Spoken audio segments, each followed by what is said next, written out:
प्यारे बच्चों नमस्कार। आज आपको हम दो चरों वाले रैखिक समीकरण की एक कहानी बताने चल रहे हैं, जो कि यहाँ बोर्ड पर लिखा हुआ है। क्या लिखा हुआ है? इस कहानी के दो पात्र हैं। कौन कौन है? एक क्या है, कुर्सी है, दूसरा क्या है, मेज है। इस कहानी को समझने के लिए हमें क्या करना होगा? क्वेश्चन को पढ़ना होगा। क्वेश्चन को हम भली बात पढ़ेंगे। क्या पढ़ेंगे?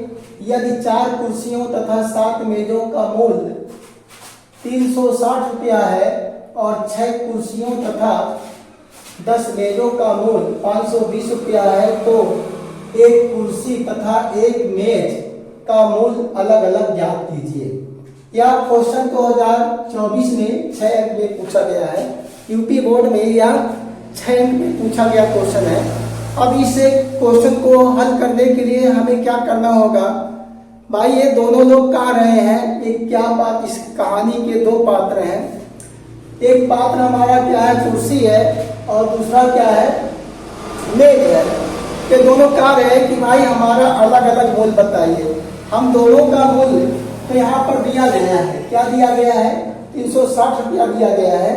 और यहाँ पर दोनों को यहाँ पर मिला करके देखिए, यहाँ पर दिया गया 4 कुर्सियों तथा 7 मेजों का मूल्य 360 रुपया दिया गया, और यहाँ पर 6 कुर्सियों तथा 10 मेजों का मूल्य मिला करके कितना दिया? 520 रुपया दिया गया। तो ये लोग कह रहे हैं कि भैया हमारा ये अलग अलग मूल्य बता दीजिए। अब इनका अलग अलग मूल्य कैसे बताया जाए, इसको हमें इस कहानी में निकालना है, कैसे इसको समझना है।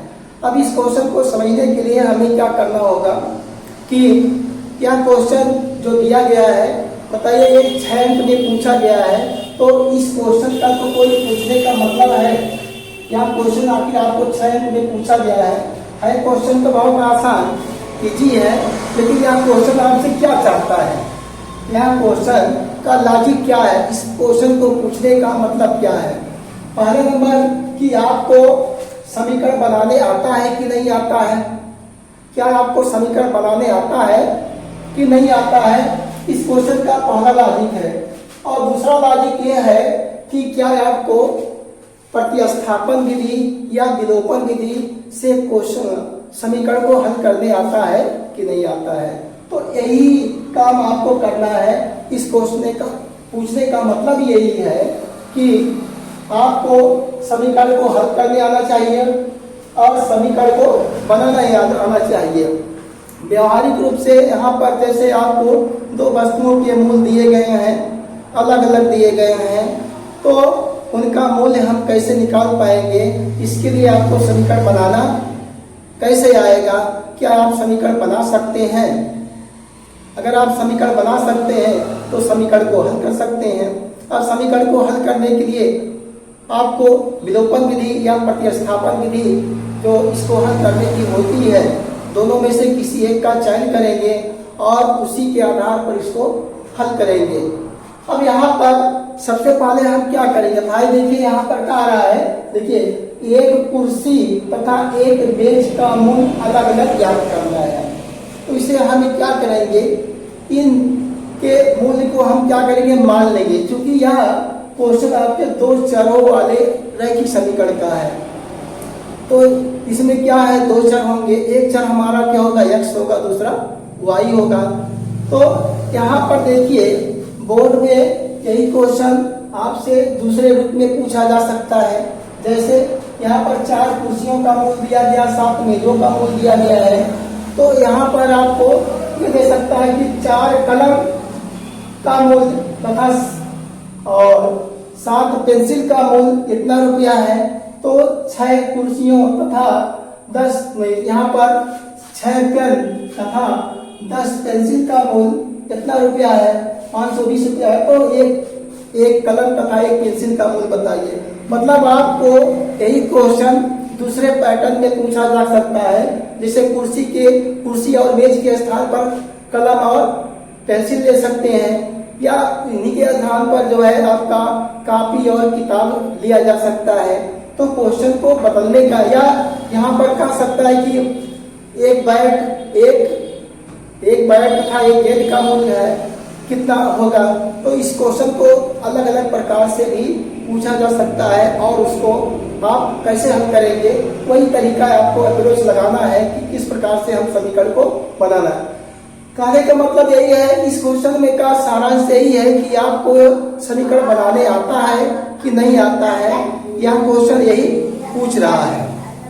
यही जो है पूछ रहा है कि जो है यह क्वेश्चन कि आपको समीकरण बनाने आता है कि नहीं आता है। आपको क्या करना होगा, इसको हल करने के लिए क्या करेंगे, मानेंगे क्या मानेंगे, एक कुर्सी तथा एक मेज अलग अलग है ना, इसको क्या करें हम प्रॉपर ढंग से आपको बताते हैं, इसमें कोई समस्या नहीं है। लेकिन इसका अगर आप एक क्वेश्चन को क्वेश्चन मान करके समझेंगे तब वहां केवल एक ही क्वेश्चन हल कर पाएंगे। लेकिन अगर लगाने का तरीका समझ में आ गया, क्वेश्चन आपके समझ में आ गया, तब आप कितने क्वेश्चन लगा ले जाएंगे इसका कोई काउंटिंग नहीं है। इस टाइप के क्वेश्चन आप बना करके हल कर सकते हैं और तमाम प्रकार के क्वेश्चन जो है बना करके इस प्रकार के आप हल कर सकते हैं। लेकिन आपको समझ में तो आए, समझ में कैसे आएगा, देखिए पहला काम क्या है हमारा, मान लेंगे। शुरुआत कहाँ से होगी, मानने से होगी। क्या करेंगे, यहाँ पर लिखेंगे हल। क्या लिखा जाएगा, यहाँ पर लिख देंगे हल। अब ये भाई दोनों लोग कह रहे हैं कि एक कुर्सी तथा एक मेज का मूल्य बताना है, तो हम इनका मूल्य क्या करेंगे, अलग अलग मान लेंगे। इनका मूल्य क्या करेंगे, अलग अलग मान लिया जाएगा। तो मान लीजिए कि माना एक कुर्सी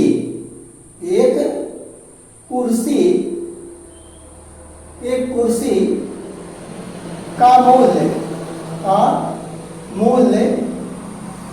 मूल्य यक्स रुपया, कितना है, यक्स रुपया, तथा एक मेज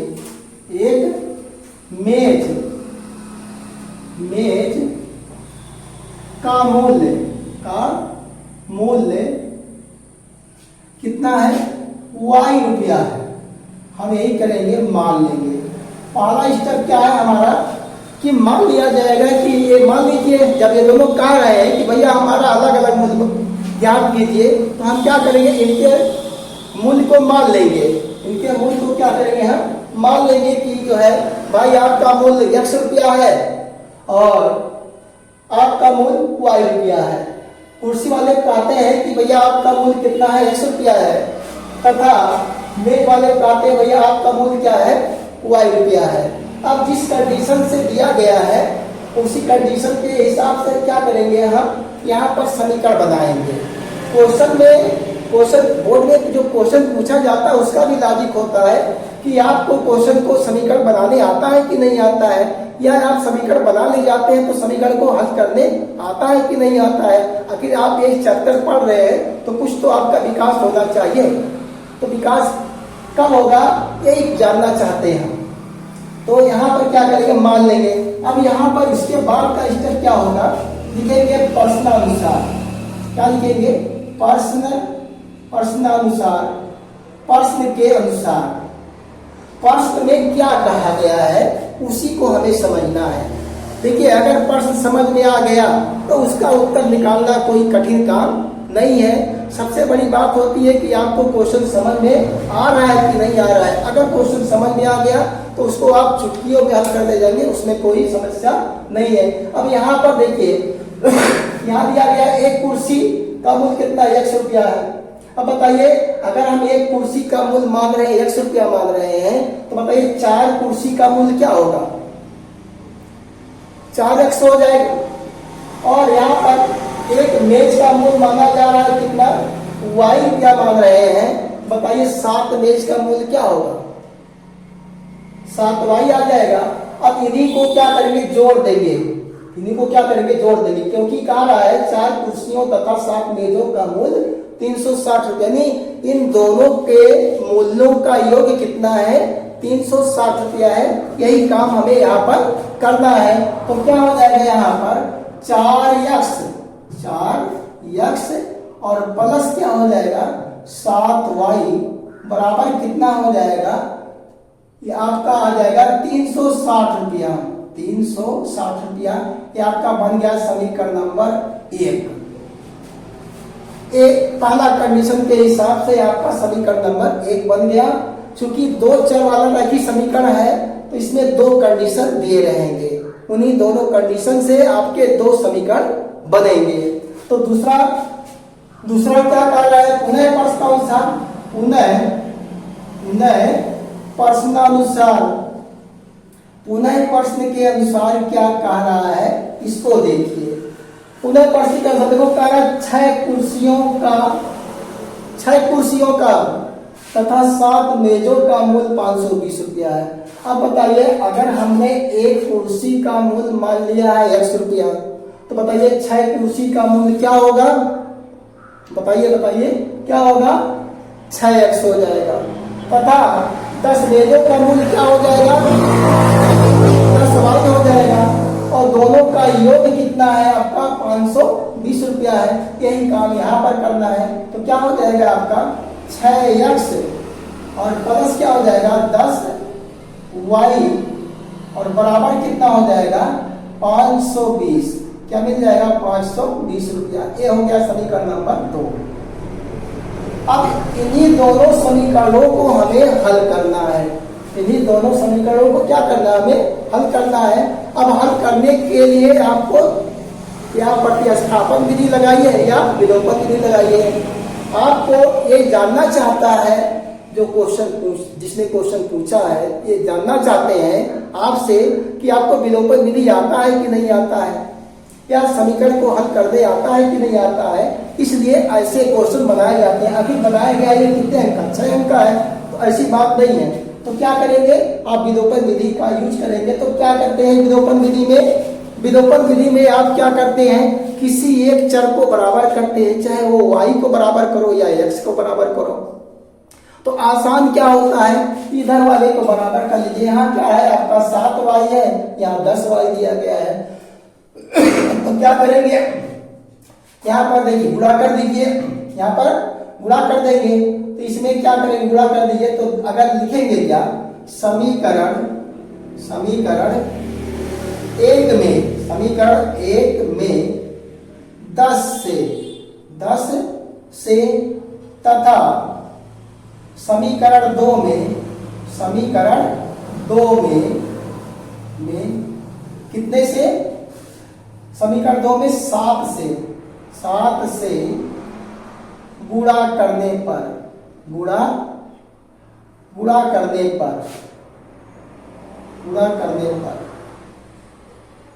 कर दीजिए। जब गुणा करेंगे देखिए इसमें 10 से गुणा करो कितना आ जाएगा, 10 चौक 40 x हो जाएगा। और 10 से इसमें जब गुणा करेंगे कितना हो जाएगा, 10 सते 70 y मिल जाएगा। और 10 से इसमें जब गुणा किया जाएगा तो ये 0 बढ़ जाएगा, क्या होगा 360 दिया गया है तो ये 0 आपका बढ़ जाएगा, यानी 3600 हो जाएगा। ये आपका 3600 आ गया। ये आपका बन गया समीकरण नंबर 3 बन गया, क्योंकि हमने गुणा कर दिया तो ये आपका 3 समीकरण बन गया। अब यही काम इसमें भी करना है, दूसरे वाले में भी करना है। कितने से करना है, 7 से गुणा करना है। इसमें 7 से गुणा करें तो 7 छक 42, क्या मिल जाएगा 42 x हो गया। और इसमें गुणा करेंगे 7 से तो क्या होगा, ये 70y हो जाएगा। बराबर क्या होगा, 7 से इसमें गुणा कीजिए तो 7 से 7 शून्य 0 होगा और 7 गुना 14 के 4 आ जाएगा और 7 बजे 35 एक 36। इस प्रकार से 3640 यहाँ मिल गया और यहाँ 3600 मिल गया। ये आपका समीकरण नंबर हो गया कौन सा, चौथा समीकरण हो गया। अब इन्हीं दोनों समीकरणों को हल कैसे करेंगे, विलोपन विधि यही कहती है। विलोपन विधि में कैसे इसको हम हल करेंगे यही आपको समझना है। अब पहला जो स्टेप हमारा था विलोपन विधि का कि किसी एक चर को हमें क्या करना है, बराबर करना है। तो हमने y वाले को बराबर कर दिया। अब यहाँ पर क्या करेंगे, एक लाइन खींचा जाएगा, समझिए ध्यान से। यहाँ पर क्या करेंगे, इनका एक लाइन खींच दिया जाएगा। उसके बाद आपको यह देखना है कि जो हमने बराबर किया हुआ है इसका चिन्ह कैसा है। यहाँ पर चिन्ह कैसा दिया गया है। अब बताइए, यहाँ पर प्लस है, यहाँ भी प्लस है।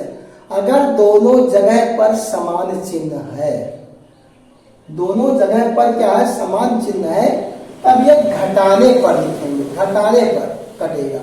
क्या होगा, ये घटाने पर कटेगा। अगर असमान चिन्ह रहता, यानी विपरीत चिन्ह होता, यानी यहाँ पर प्लस होता, यहाँ पर माइनस होता, तब क्या करते, हम इसको जोड़ने पर काट देते, जोड़ने पर कटेगा।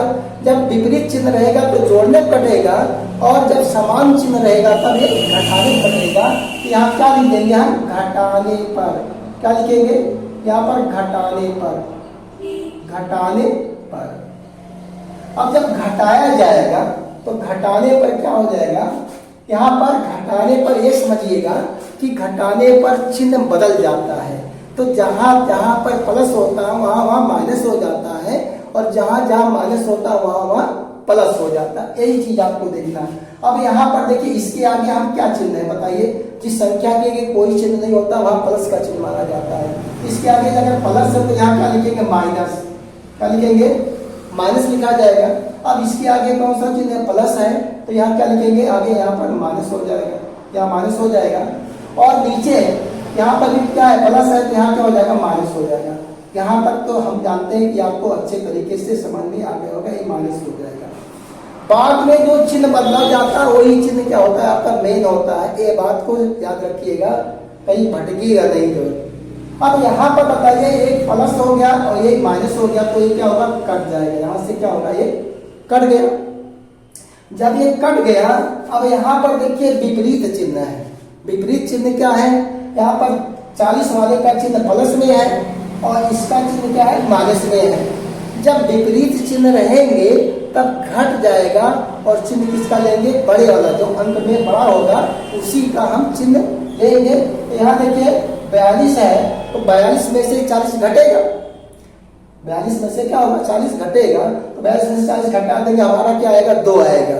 अब 2 आएगा, लेकिन 2 का चिन्ह क्या हो जाएगा, 2 का चिन्ह क्या होगा, निगेटिव होगा।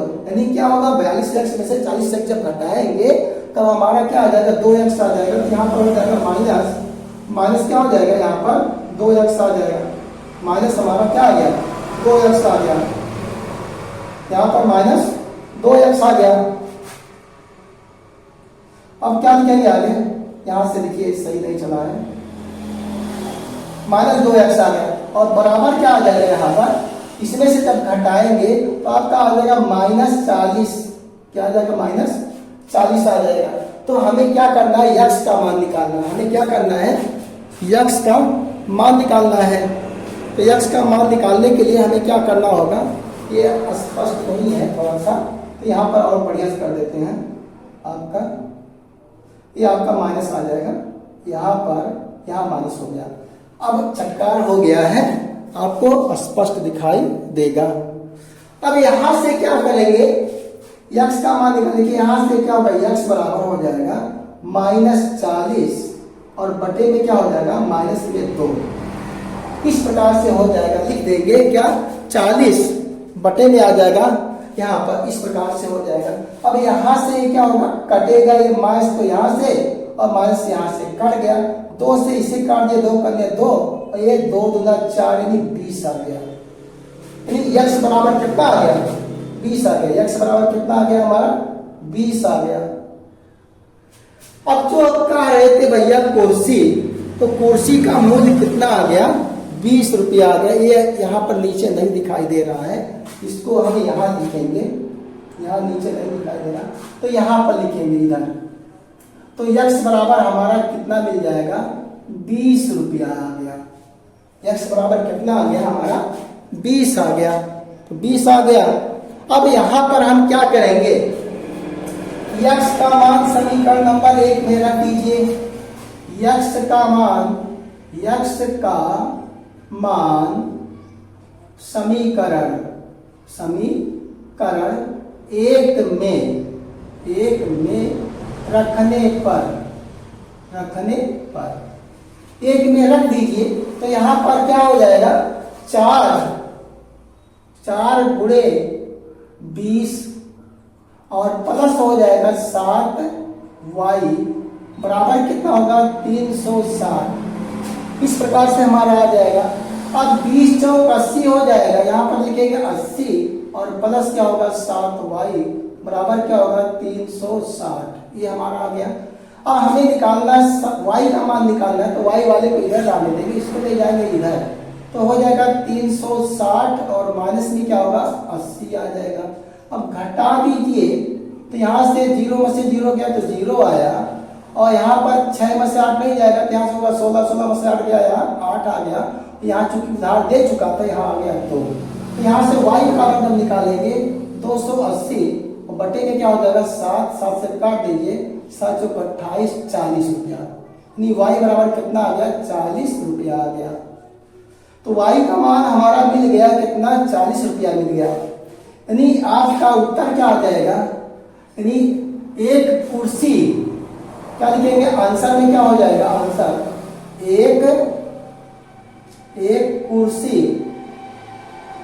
एक कुर्सी का मूल्य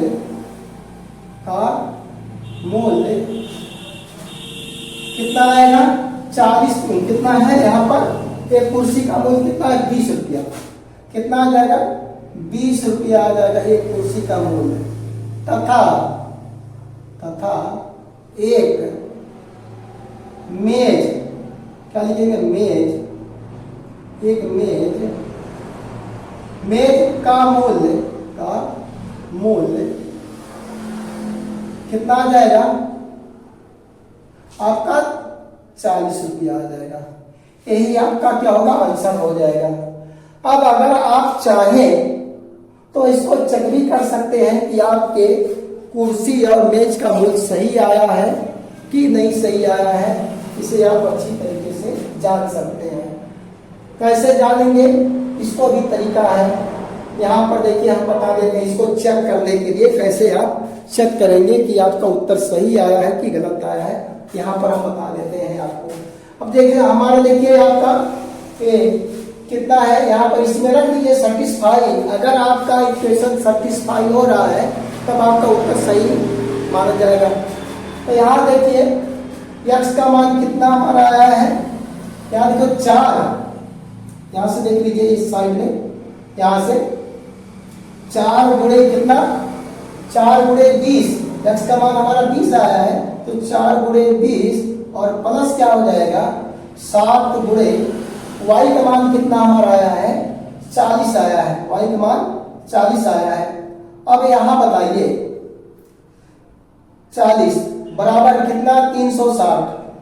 देखिए आपका 360 आता है कि नहीं आता है, देख लीजिए करके देख लीजिए कि आपका उत्तर सही आ रहा है कि नहीं सही आ रहा है। ये भी मिलान कर दिए तो 20 चौक 80 हो जाएगा, 20 चौक 80 और प्लस होगा 7 चौक 28, 280 बराबर कितना होगा 360। यानी 80 280 में 80 जोड़ो तो क्या होगा 360 बराबर कितना होगा 360। एक तो कंडीशन आपका सेटिस्फाई, समीकरण नंबर 1 आपका सेटिस्फाई हो रहा है, तो आप देखिए दूसरे में भी सेटिस्फाई करके देखिए कि क्या ये सही है। दूसरा क्या है आपका, दूसरा हमारा है यहाँ पर 6, यहाँ पर क्या हो जाएगा 6 गुणे x का मान कितना 20, यहाँ लिखेंगे 6 गुणे 20 और प्लस में यहाँ पर 10 और गुणे क्या आ जाएगा y का मान कितना आया है 40 आया है, यहाँ 40 है बराबर कितना हो जाएगा 520। अब देखिए क्या यह भी सेटिस्फाई हो रहा है, तो 20 छक्का 120 आपका 20 छक्का 120 और यहाँ पर क्या होगा 40 दरिया में 400, यहाँ पर बराबर क्या होगा 520। अब यहाँ पर 400 में 120 जोड़ो तो आ जाएगा 520 बराबर क्या होगा 520। तो दोनों पक्ष इसमें क्या आ रहे हैं बराबर आ रहे हैं। जब दोनों पक्ष बराबर आ रहे हैं इसका मतलब क्या है कि हमारा यह क्वेश्चन 100% सही है, उसमें कोई कमी नहीं है। आप क्वेश्चन को हल करके और उसके उत्तर की जांच करके आप अंदाजा लगा सकते हैं कि हमारा क्वेश्चन सही है कि नहीं सही है। तो आज के कहानी में हमने आपको एक कुर्सी तथा एक मेज की कहानी बताई और यह कहानी आपको कैसे लगी और यह क्वेश्चन आपको समझ में आया कि नहीं आया, इसको कमेंट जरूर कीजिएगा। और अगर आपको वीडियो अच्छा लगता है तो लाइक शेयर सब्सक्राइब जरूर कीजिएगा। अब मिलते हैं नेक्स्ट वीडियो में, तब तक के लिए नमस्कार, जय हिंद।